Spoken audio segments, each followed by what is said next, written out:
Ramsés Yunes trae para ti la entrevista.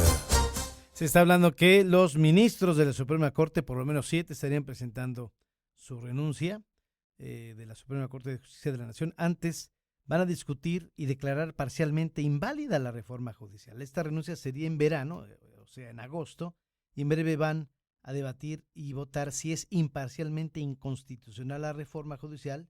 No van a ir a desactivar totalmente la reforma. Después de los actos de inconstitucionalidad de los partidos, analizan suspender la elección de los jueces y magistrados, pero no de los ministros de la Corte. Esto es lo que estarían sesionando el jueves. Eduardo de la Torre, especialista constitucional, y que te agradezco muchísimo, doctor, que nos tomes la llamada, pero además estoy viendo ya la carta del ministro Alfredo Gutiérrez Ortiz Mena. Él dice que él no se enfrenta, hoy se enfrenta a una reforma constitucional que acorta el mandato por el cual fue investido.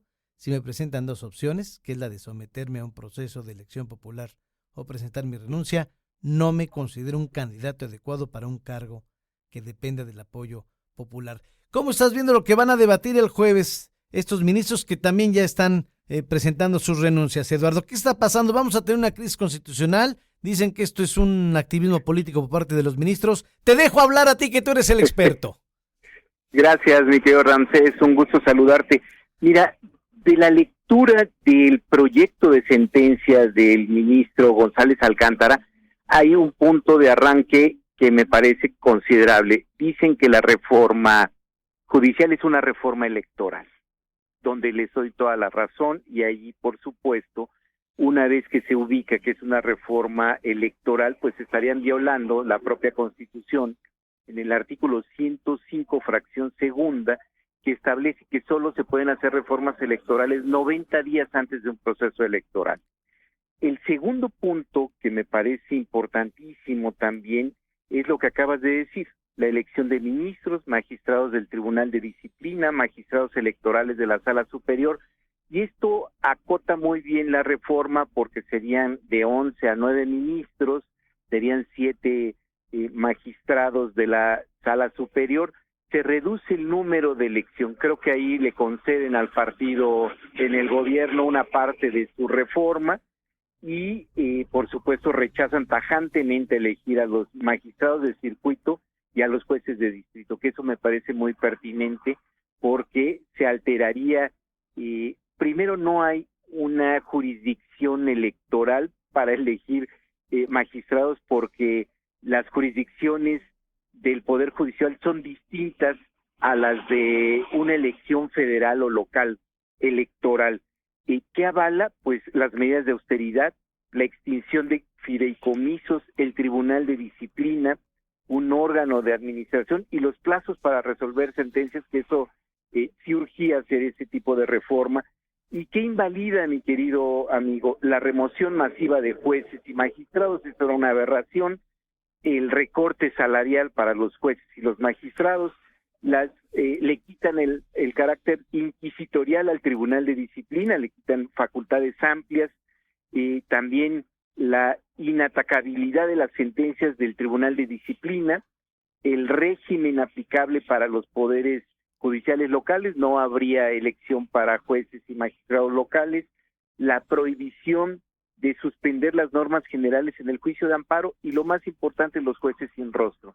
Creo que es una medida, una salida a la crisis constitucional, siempre y cuando el Poder Ejecutivo y Noroña y Pandilla lo puedan entender de manera racional. Mira, dice el gobierno que no van a acatar, que esto afecta a la legitimidad de la Corte, que no pueden impugnar los partidos, solamente las cuestiones electorales, pero te oigo a decir que esto es algo electoral, y que esta renuncia de ministros es para obtener sus privilegios, su haber de retiro, que esto es un activismo político, que esto está ya muy manoseado, que están violando la ley de amparo, la ley reglamentaria, los artículos 2 y 3, fracciones primera y segunda, y a la ley del reglamento que tú citaste, que es el 105 constitucional. No.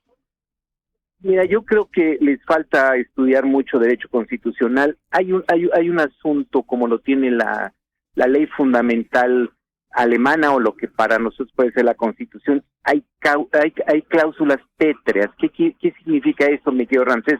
de por vida, y de por vida no puedes tocar la división de poderes y el Estado de Derecho en un país, ¿no? Una cosa es que se confundan estos hooligans que hoy tenemos en el Congreso de la Unión de la identidad constitucional con hacer reformas, y otra es sustitución de la propia Constitución. No podemos modificar, porque está desde la Constitución de 1824, que ese país es una república representativa, democrática y federal. Es lo que ellos están tratando de alterar. Y el único, donde se equivocan gravemente, como siempre, el único garante de la Constitución es la Suprema Corte de Justicia de la Nación. Y ellos sí, me parece, en una parte muy interesante, donde dice este proyecto de sentencia, en el caso del órgano reformador, que no sustituye a la soberanía popular y que además que no confundan reformar con derrocar la base de la Constitución. Este concepto que utilizan de derrocar la Constitución también se aplica al propio Estado de Derecho, al propio Estado mexicano, y hay sentencias donde tú no puedes hacer, lo vivimos en Veracruz, una reforma electoral que no consultó a los indígenas, y la Suprema Corte de Justicia dijo, eso no procede. Es lo que acaba de hacer tanto la Cámara de Diputados como la Cámara de Senadores. Ellos no llevaron esto a un debate real, no es un parlamento abierto, ¿no? Violan ellos los principios de legalidad, y aquí el problema es no lo que ellos dicen que ahora está haciendo la Suprema Corte. La Suprema Corte está fungiendo como un tribunal constitucional, está interpretando la Constitución, y más allá de la crisis constitucional, estamos hacia una crisis política, que esto puede derivar en una crisis social, mi estimado Ramsés. Si el gobierno no adquiere templanza y prudencia dentro del Estado de Derecho, esto se les puede desbordar a todos, como se les está desbordando en el país. Estamos viendo Chiapas, Tamaulipas, Guerrero, Sinaloa.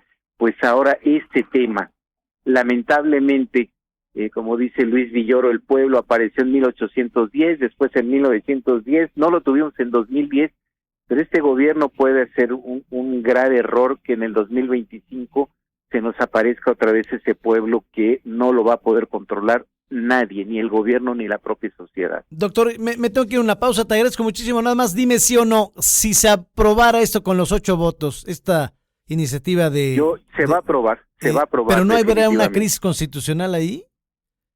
Y no lo va a política, acatar el gobierno, no lo va a acatar. Y política. Pero el gobierno se está equivocando garrafalmente al enfrentar a la propia Constitución de este país. Doctor, te mando un abrazo, gracias. Gusto saludarte. Pues hay que preguntarle al que sabe, el doctor Eduardo de la Torre.